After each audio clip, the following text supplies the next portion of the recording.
మీకు తెలిసిన వాక్యం 2 కొరింథీ పత్రిక చదవండి, 5వ అధ్యాయం 17వ వచనం. 2 కొరింథీ పత్రిక 5:17 చదవండి. కాగా ఎవడైనా క్రీస్తు యేసునందున్న ఎడల వాడు నూతన సృష్టి, పాతవి గతించెను, ఇదిగో క్రొత్తవాయెను. ప్రార్థన చేద్దాం. దయగల తండ్రి, ఏదైనా బిడ్డలను మీరు నడిపించారు, స్తోత్రాలు. ఇంతవరకు వాక్య భాగాలను బట్టి కూడా కృతజ్ఞత చెల్లిస్తున్నాను. దీవించండి. ఆరాధనలో మా ఇబ్బందులు మీకు వెళ్ళని స్తోత్రాలు పట్టుకొని ఆదుకోండి. మాకు అవసరమైన లేఖనాలు మేము గ్రహించినట్టుగా ఈ పాఠ్య భాగాలు మా కొరకై దీవించండి. మీరే తద్వారా మా ఇబ్బంది అంత ప్రభావం పొందమని యేసు పరిశుద్ధ నామమున వేడుకుంటున్నాం తండ్రి. కొద్ది నిమిషాలు మాత్రమే ఓపిక పట్టుకోండి, ఏం లేదు. బైబిల్ వాక్యాలు మాత్రం చూస్తూ ఉండండి. మీకు తెలిసిన వాక్యం ఇప్పుడు చదివాను. ఎవడైనా క్రీస్తునందు ఉన్న ఎడల వాడు నూతన సృష్టి. రాత్రి ప్రార్థనకు వచ్చారు. శనివారం రాత్రి మన ఇంటి దగ్గర ప్రార్థన జరుగుతుంది. అలాగే ఉన్నప్పుడు నేను కూడా ప్రార్థనలో పాల్గొంటే ఎంతో సంతోషంగా ఉంది. ఈ ప్రార్థన మీటింగ్ అయిన తర్వాత దేవుడు ఈ వాక్యం ఇచ్చాడు. రాత్రి ఇచ్చాడు ఈ వాక్యం. ఈ వాక్యం ప్రార్థన చేస్తే వెంటనే జవాబు ఇస్తాడు కదా దేవుడిని. వాళ్ళు అందరూ ప్రార్థనకు రండి, ఇంకా మా గుంపులుగా ఎందుకు రాకూడదు? అయితే సోమవారము మంగళవారం మాత్రం ఎవరింట్లో వాళ్ళే భోజనాలు చేస్తుంది. అవసరం అయితే మీరు కాస్త క్యారేజీలను మాకు తీసుకొని పెడితే మంచిది. బుధవారం రాత్రి మాత్రమే అందరికీ భోజనాలు ఉంటాయి. అది కూడా ప్రకటన చేస్తుంది కదా. సేవకుల విషయం ఏంటో సిద్ధపడుతుంది. సరే, 2 కొరింథీ 5:17 ఏం చూస్తున్నాం? బాగా ఎవడైనా క్రీస్తునందు ఉన్న ఎడల వాడు నూతన సృష్టి. క్రీస్తునందు ఉన్న ఎడల. లోకంలో మనుషులు పాపంలో ఉన్నారు. యేసు ప్రభు అని అనుస్వార్థ 8వ అధ్యాయంలో చెప్పాడు, మీ పాపంలో ఉండి మీరు చనిపోయినట్లయితే నా ఎద్దకు రాలి. ఉంటే పాపంలోనూ ఉండాలా, లేకపోతే యేసు క్రీస్తు వాళ్ళలోనూ ఉండాలా? ఈ రెండే ముఖ్యమైనటువంటివి. కాబట్టి క్రీస్తు అంటే ఎవరో క్రీస్తు నీ నిమిత్తము నా నిమిత్తము సిలువలో భయంకరమైనటువంటి మన పాపం నిమిత్తం మరణాన్ని అనుభవించి తిరిగి లేచిన వాడే క్రీస్తు. ఎవరమ్మా క్రీస్తు చెప్పండి? నీ నా పాపం నిమిత్తమై సిలువలో వధించబడి మరణించి చనిపోయి తిరిగి లేచినవాడు. కాబట్టి ఎవడైనా క్రీస్తునందు ఉన్నవాడు అంటే గమనించండి, ఒకప్పుడు పాపంలో ఉండి చనిపోయి మనము ఇప్పుడు ప్రభు అయిన యేసు క్రీస్తు అనగా మన కొరకు చనిపోయి తిరిగి లేచిన యేసునందు మనము విశ్వాసం వచ్చాము. మీకు అర్థమవుతుందా? ఒకప్పుడు మనం ఎక్కడున్నాము చెప్పండి? పాపంలో చనిపోయాం. కానీ ఇప్పుడు మన కొరకు చనిపోయిన క్రీస్తునందు మనం విశ్వాసం ఉంచాము. కాబట్టి ఇప్పుడు ఎవడైనా క్రీస్తులు ఉంటే ఏమన్నాడు? నూతన సృష్టి అంటే ఏమిటి? కొత్తగా జన్మించామని అర్థం. అలా చెప్పండి అమ్మా. నూతన సృష్టి అంటే అర్థం ఏంటి? క్రీస్తులో ఉండడం అంటే నీ కొరకు నా కొరకు చనిపోయి తిరిగి లేచిన క్రీస్తుని నమ్మడమే క్రీస్తులో ఉండడం ఒకటి. ఇంకొకటి నూతన సృష్టి అంటే అర్థం ఏమిటమ్మా? నూతన సృష్టి అంటే కొత్తగా జన్మించుట అని అర్థం అన్నమాట. మనం నూతనంగా పై నుండి జన్మించాము. అమ్మ కడుపులో పుట్టాము, పాపులుగా పుట్టాము, నరకానికే పోతాము. పరలోకమున తండ్రికి పుట్టితే నీవు నరకానికి పోవు, పరలోకానికి పోతావు. అది యోహాను సువార్త 1:13 దేవుడు వాక్యంలో చెప్తున్నాడు. మళ్ళీ చెప్పండి అన్న. అమ్మ కడుపులో పుట్టి చనిపోతే ఎక్కడికి వెళ్తారు చెప్పండి? తొందరగా చెప్తారు. కాలేజీ ఉద్యోగాలు చదువుకునే పిల్లలు నరకానికి వెళ్తారా, పరలోకానికి? దేవుడికి పుడితే దేవుడు మూలముగా జన్మించాలి. యేసుక్రీస్తును సొంత రక్షకుడుగా అంగీకరించిన నీవు దేవుని బిడ్డవే. మనం ఈ లోకాన్ని విడిచిపెట్టినా ఎక్కడికి వెళ్తాము? పరలోక రాజ్యానికి వెళ్తాం. మళ్ళా పుట్టక లేదండి.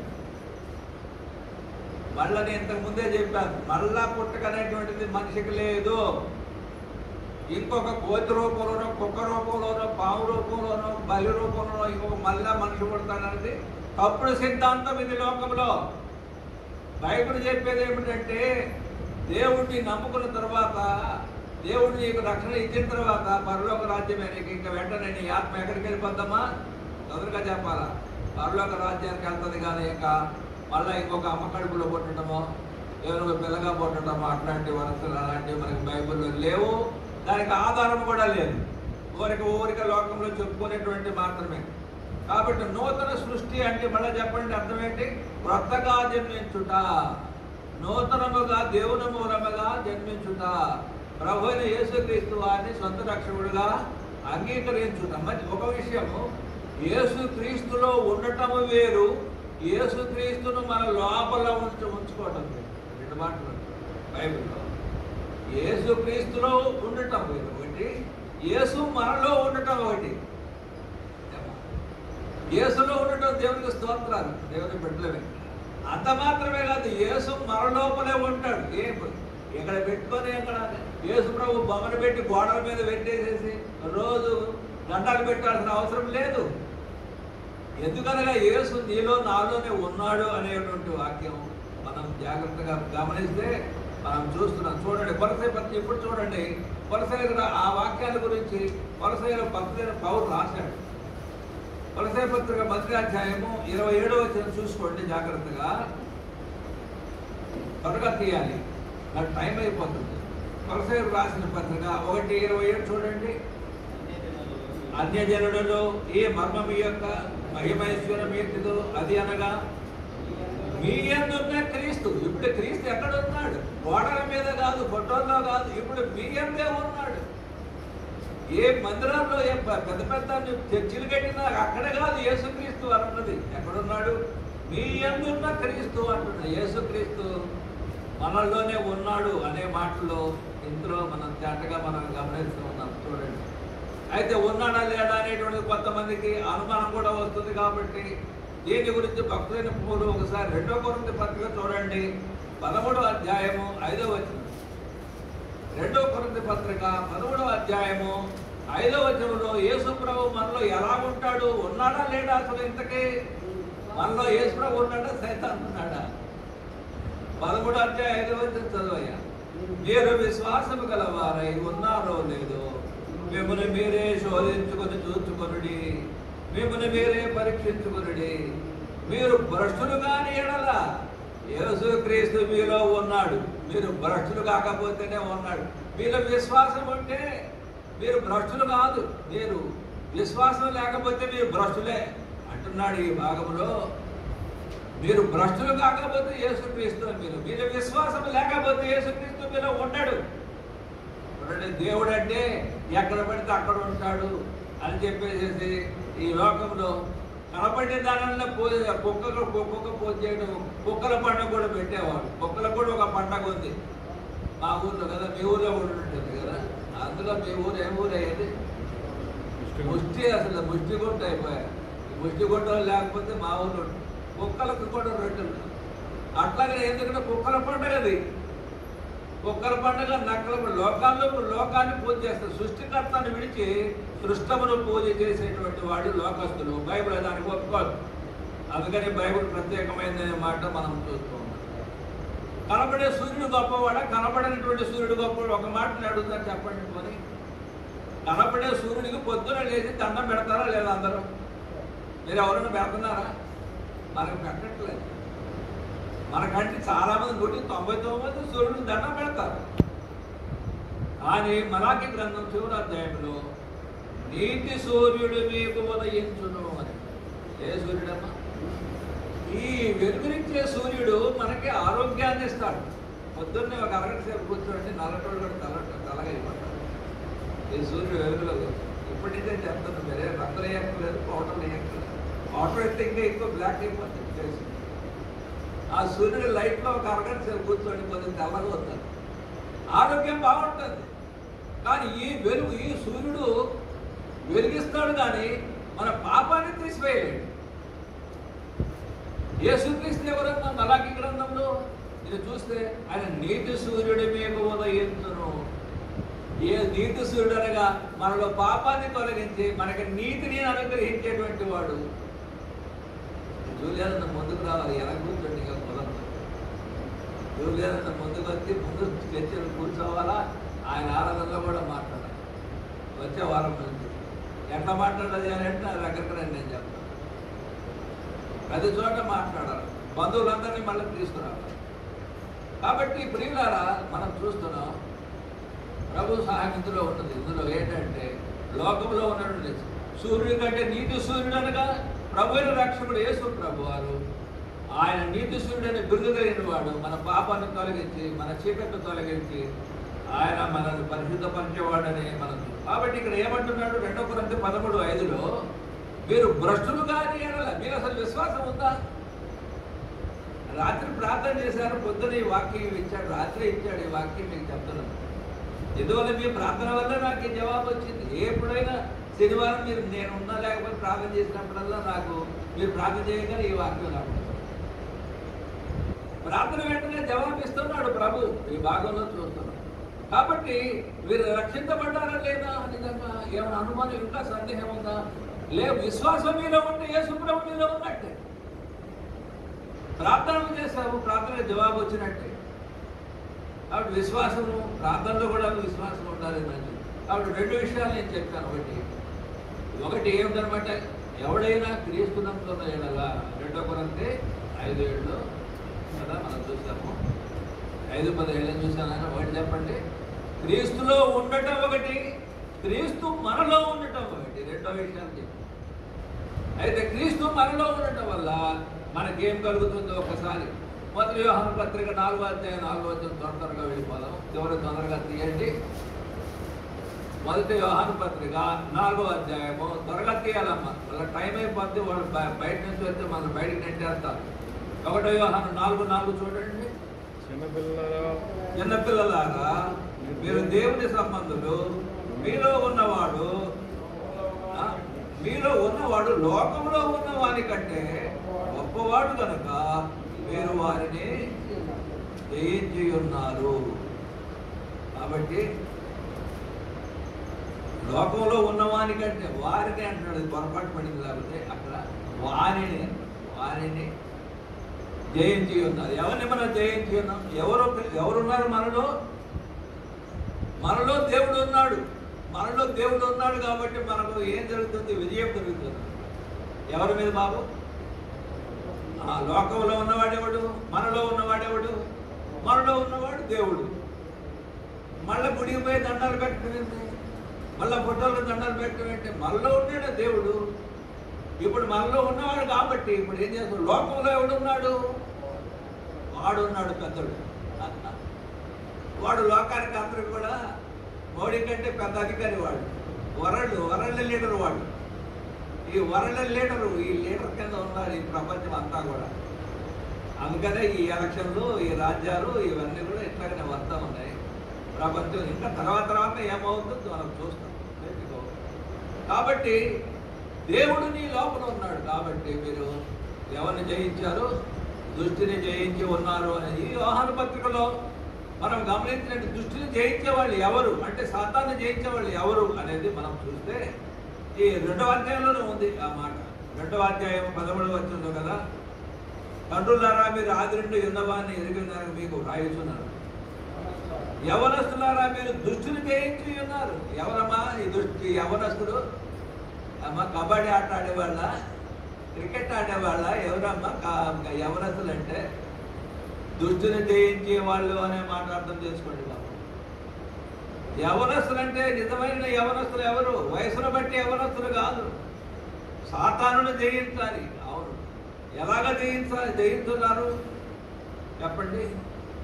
దాని కింద రాస్తున్నాడు, యవనస్తులారా 14 చివరి భాగం. యవనస్తులారా మీరు బలవంతులు, దేవుని వాక్యం మీ యందు నిలుచుతున్నది, మీరు దుష్టుని జయించి ఉన్నారు. దేవుని స్తోత్రం. అమ్మా ఇప్పుడు వాక్యం విన్నారు, మళ్ళీ వచ్చే వారం వింటారు. అది ఉంటే ఏమైపోద్ది? ఈ వాక్యం అంతా, ఈ వాక్యం మన మైండ్లో ఉంటుందా? ఈ వాక్యం మన హృదయంలో ఉంటుందా? ఇంటికి వెళ్ళిన తర్వాత మనం ఏం చేయాలా? ప్రభువా ఈ వాక్యం నాలో నిలిచి ఉంటే సహాయం చేయండి. ఈ వాక్యం నిలిచి ఉంటే అప్పుడు మనం దుష్టుని జయిస్తాము అనేటువంటిది ఈ వాక్యంలో మనకి సైతాన్ దుష్టుని జయిస్తాము అన్నమాట. 1 పేతురు పత్రిక 2వ అధ్యాయం 11 దేవుణ్ణి నమ్ముకున్న వాళ్ళకి మరి ఒక గొప్ప పోరాటం ఉన్నట్టుగా చెప్తున్నాడు. చూడండి 2వ అధ్యాయము 11 1 పేతురు 2:11 ప్రియులారా మీరు పరదేశులు, యాత్రికులు కనుక ఆత్మకు విరోధముగా పోరాడు శరీరాశలను విసర్జించి అన్యజనులు మిమ్మల్ని ఏ విషయములో దుర్మార్గులను దూషించరో ఆ విషయంలో వారు మీ సక్రియలను చూసి వాటిని బట్టి దర్శన దినమును దేవుని మహిమపరిచినట్లు వారి మధ్యలో మంచి ప్రవర్తన గలవారా ఉండవల్లని మిమ్మల్ని కాబట్టి అన్యుల మధ్య మనం పనిచేసేటప్పుడు చూడండి, అవును అక్కడ లంచగొండులుగా కానీ అబద్ధాల కోరులుగా కానీ చూడండి. జూలియన్ అన్న ఎంత మంచి సాక్ష్యం సంపాదించాడు, మంచి కితాబు ఇచ్చాడు. 33 సంవత్సరాలు పనిచేసిన వాడు మంచి కితాబు ఇచ్చి మంచి వర్కర్ అనే పేరు సంపాదించుకొని బయటకు వచ్చాడు. ఇది రావడం చాలా అది అంత సులభమైన విషయం కాదు. అన్యజనులు మనల్ని ఏదైనా సరే లంచగొండులా, మీరు దొంగల, అబద్ధికుల, ఇలాంటి వాళ్ళని మన చెడ్డ పేరు అనేటువంటిది రాకూడదు. అది జాగ్రత్త పడాలి అని చెప్తూ ఏమంటున్నాడు, ఆత్మకు విరోధముగా పోరాడు శరీరాశలు అనేటువంటివి కొన్ని ఉన్నాయి అనే మాటలు మనం యేసు ప్రభువులో ఉండటం వల్ల ఏం జరుగుతుంది?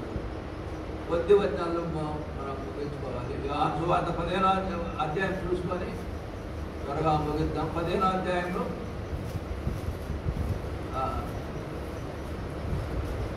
15వ అధ్యాయం చూడండి.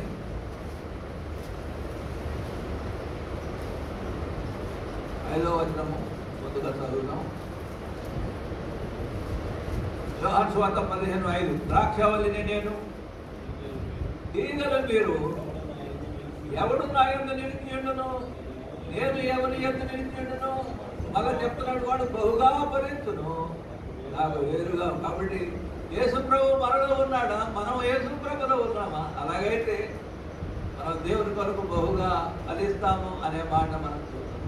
ఇక్కడ ఫలము అనేటువంటి మాత్రం మనం గమనించినట్లయితే గలతీ పత్రిక 5వ అధ్యాయం 22వ వచనంలో దేవుని బిడ్డల్లో ఏముండాలమ్మా చెప్పండి? ఫలాలు ఉండాలి. ఏముండాలమ్మా? ఏమేమి ఉంటాయి ఫలాలు? నారింజకాయలు, నిమ్మకాయలు కాదు. ఏముండాలి చెప్పండి? గలతీ 5:22 తెలుసు కదా మీకు. ప్రేమ, సంతోషము. ఏముండాలమ్మా? ప్రేమ ఉండాలి.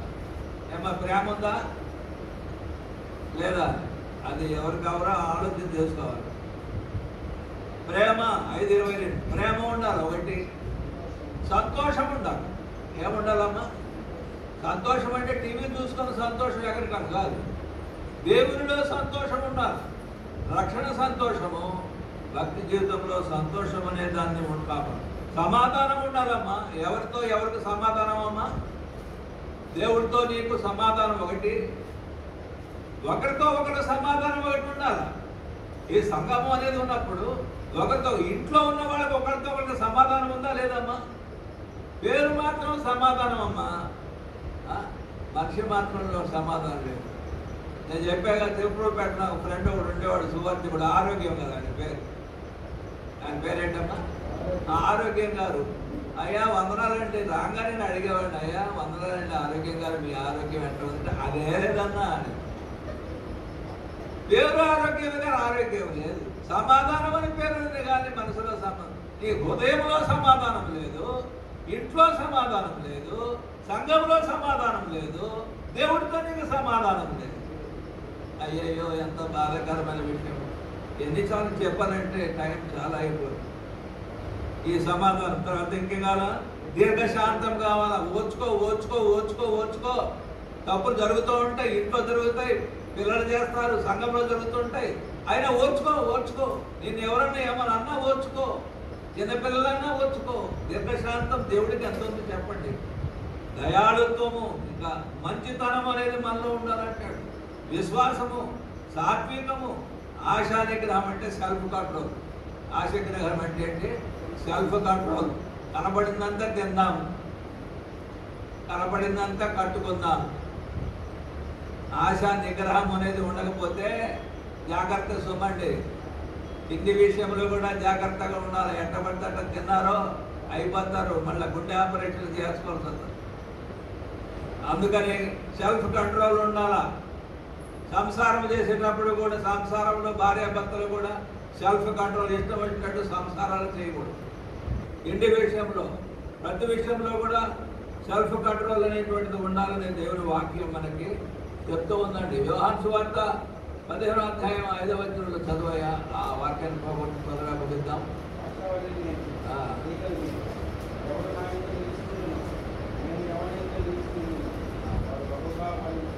మంచిది. అయితే 10వ అధ్యాయం 2కి వెళ్ళిపోతాము. నాలో ఫలింపని ప్రతి తీగ ఆయన తీసి పారవేయును. చూడండి, ఫలించు ప్రతి తీగ మరి ఎక్కువగా ఫలింపవలనని దానిలోని పనికిరాని తీగలను, కాబట్టి ఫలింపని ప్రతి తీగ ఆయన తీసి పారవేయును అన్నాడు. ఫలించు ప్రతి తీగ మరి ఎక్కువగా ఫలింపవలని దానిలోని పనికిరాని తీగలను తీసివేయును అంటే అర్థం ఏంటి చెప్పండి? నేను ద్రాక్షవల్లిని, మీరు తీగలు అన్నాడు. అవునా? ఆయన ద్రాక్షవల్లి అయితే మనము తీగలు ఎట్లాగయ్యాము? యేసుక్రీస్తు ప్రభువు ద్వారా మనం మార్చబడి పరిశుద్ధాత్మను పొంది దేవుని బిడ్డలం అయ్యాం కాబట్టి మనము తీగలమే. అయితే మనం తీగలు ఉన్నాయి నిజమే, కానీ మళ్ళీ వేరే తీగలు కూడా కొన్ని ఉన్నాయి. ఈ ఏంటి?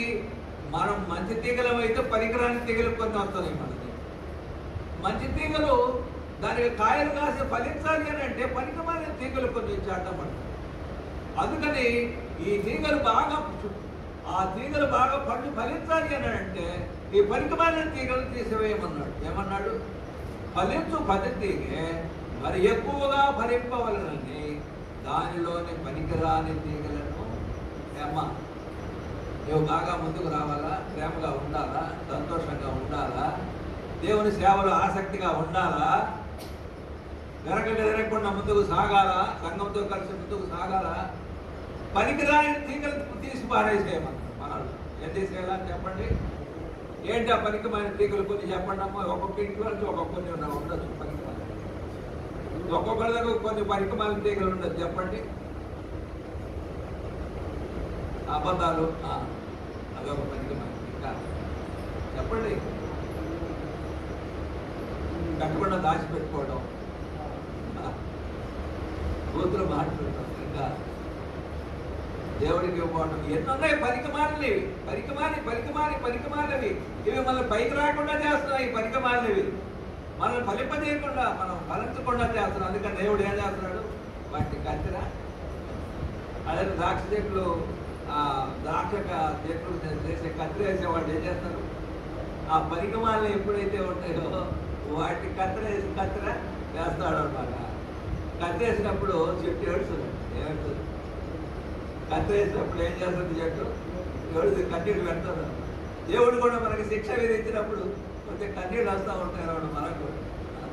ఎందుకో మనం బాగుపడాలా, మనం ఫలించాలి అనేది దేవుడి యొక్క ఉద్దేశము అని అంటున్నాడు. కాబట్టి ఎక్కువగా బహుగా ఫలించాలి అనేటువంటి మాట ఇందులో మనం జాగ్రత్తగా మనం 15వ అధ్యాయంలోనే,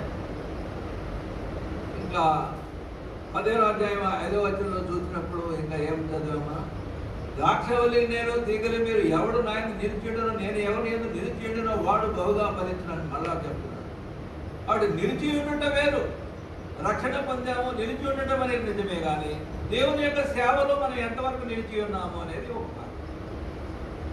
ఇంటి దగ్గర ప్రార్థనలో ఉన్నదా? ఇంటి దగ్గర మనం వాక్యం చదువుకుంటున్నామా, ధ్యానం చేస్తున్నామా, లేక దేవుని సంఘంతో కలిసి సేవలో ముందుకు సాగిపోతున్నామా, వెనకబడిపోతున్నామా? ఈ విషయంలో మనం ఆలోచన చేసుకోవాలి.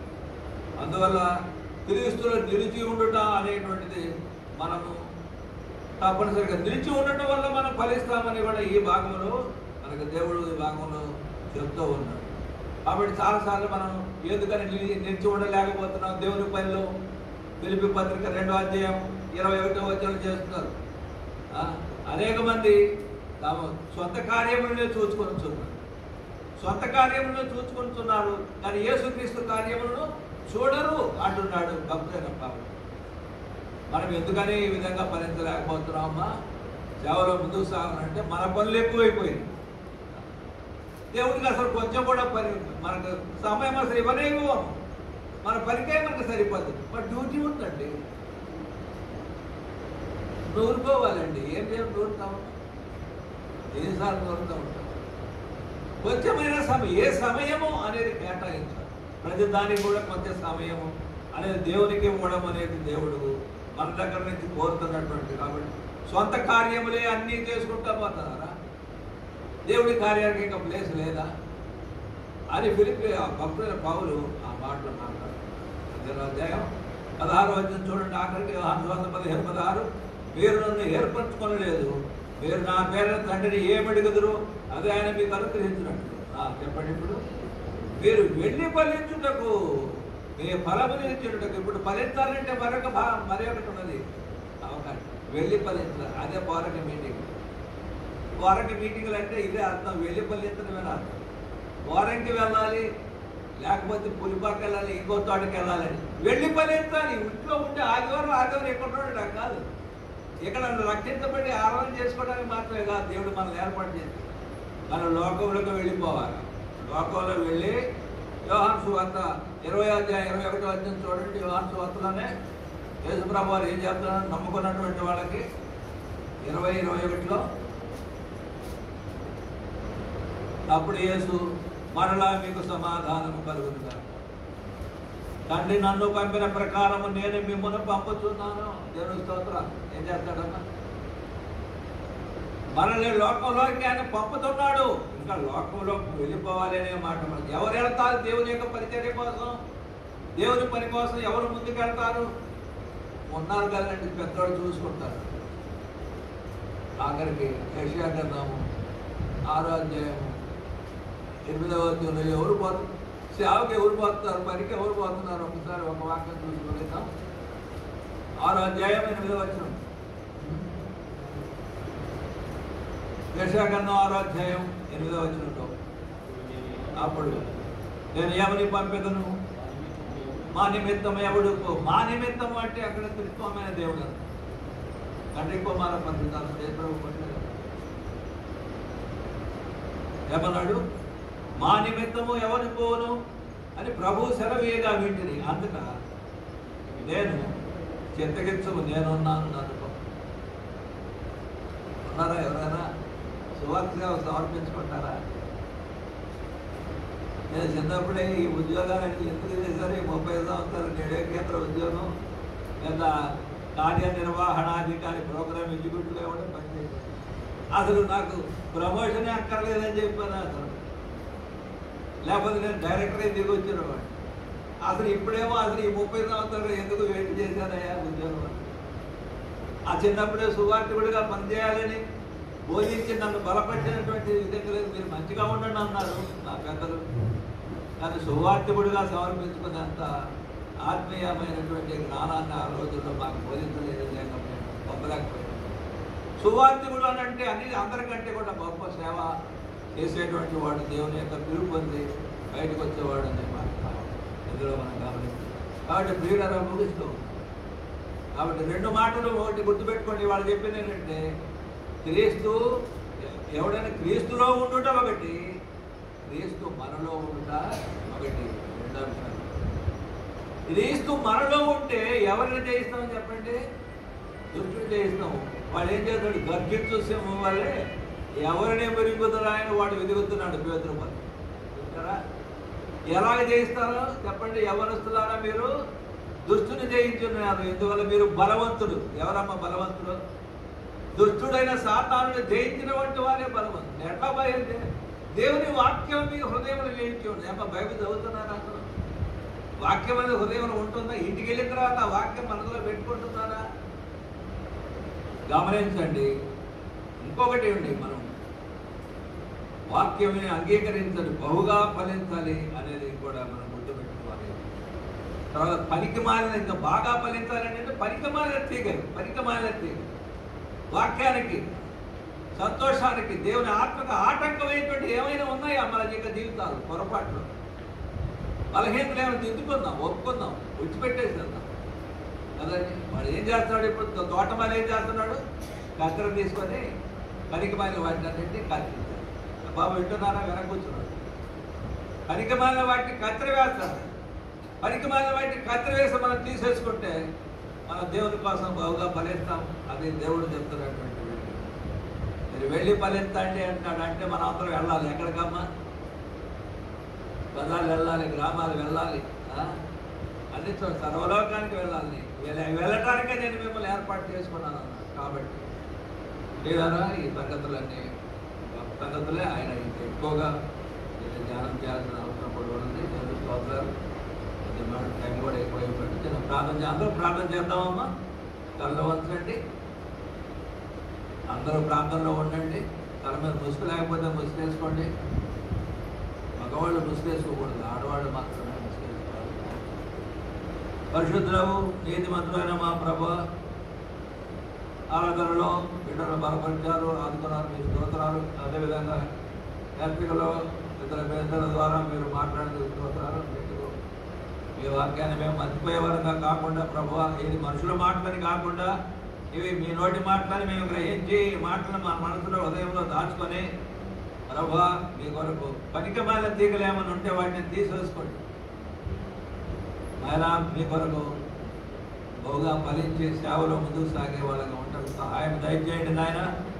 మీ వాక్య కార్యం ఆత్మకార్యం మా మనసులో హృదయాల్లో అంతరంగాలు మీరు జరిగించండి.